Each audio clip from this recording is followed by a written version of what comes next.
လက်ရှိပေါ့နော်ပြန့်နှံ့နေတဲ့ဒီဗီဒီယိုနဲ့ဒီသတင်းတွေမှာရေးထားတယ်လို့ဖော်ပြထားတယ်ပေါ့နော်အဲ့ case ကအဲ့ဗီဒီယိုထဲမှာဖြစ်တဲ့ဟာဒီ sexual assault လည်းမဟုတ်ဘူး raping case လည်းမဟုတ်ဘူးပေါ့နော်အဲ့ဒါလေးရှင်းပြချင်တာ Okay Patricia ရဲ့ statement ကိုအခု support လုပ်ပါတယ်ဘာမှ sexual assault တို့ဒီလို raping တွေလုံးဝမဖြစ်ခဲ့တာမရှိသလိုပြီးတော့ခုနလိုပေါ့နော်ဒီလိုမျိုး false accusation တွေ false rumor တွေအကုန်လုံးပြန့်နေတာတွေတွေ့ရတယ်ကိုရိုနီယောက်ကဒီ working relationship all good yeah all good so ဒီလိုခုနပြောသလိုပဲဒီဘာပဲတော့ရောက်ပါတယ်ဘယ်တော့ရောက်ပါလဲဟိုပါလေဟိုကိစ္စဗီဒီယိုကိစ္စ okay အဲ့တော့ဒီအကိုရိုနီယောက်ကလည်း working relationship ကလည်း very good right အဲ့တော့ပြောနေတာဆေးလျှောက်လည်းအကိုတို့ဒီ project တွေလုပ်နေတာရှိတယ်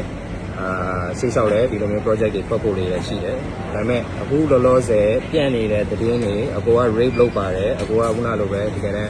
ဟိုဖမ်းထည့်ထားပါတယ်ဆိုတော့ဟုတ်လားဖမ်းထည့်တာဟုတ်လားဖမ်းထည့်ထားပါတယ်ဆိုတဲ့ဟာတွေဒီလို rape case တွေကလုံးဝမဟုတ်ပါကြောင်းအခုဒီဗီဒီယိုကနေပြောချင်ပါတယ်ပြီးတော့ဒီလိုမျိုးအဲ့လို false accusation တွေ false news တွေဆက်ပြီးတော့တင်မဲ့ media တွေပဲဖြစ်ဖြစ်ဒီ